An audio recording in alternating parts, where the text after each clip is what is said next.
And good evening, Ashley. I am joined by Justin. You were just in the locker room for the Wildcats. Good hustle to get back up here. Oh, yeah. Tell me what they were saying. Well, we first talked to Brandon Ashley, who was obviously injured last year. You can see how relieved he was and excited he is to be advancing on to the Elite Eight. Let's take a listen now to Parker Jackson Cartwright on the shot of the game by TJ that he thought swung the momentum in the Cats' favor.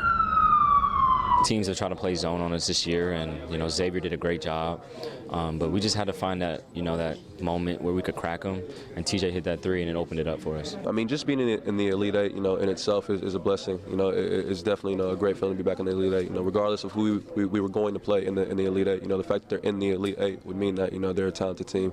So I mean, to go up against Wisconsin, who we're somewhat familiar with, it's definitely going to be a great game. We're expecting a challenge, and we're trying to come out with the win.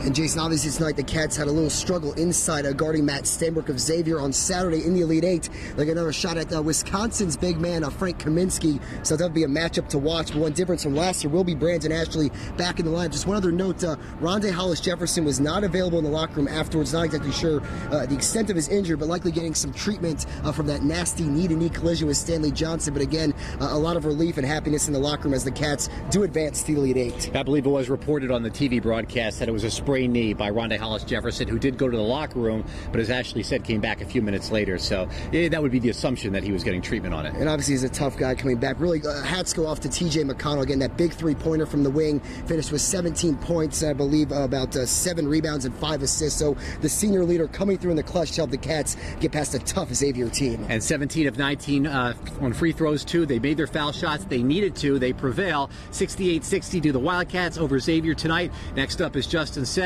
Wisconsin Saturday for a trip to the Final Four. All right, live here at the Staples Center as a couple of fans still trickling out. For Justin Schecker, I'm Jason Barr. Ashley, back to you.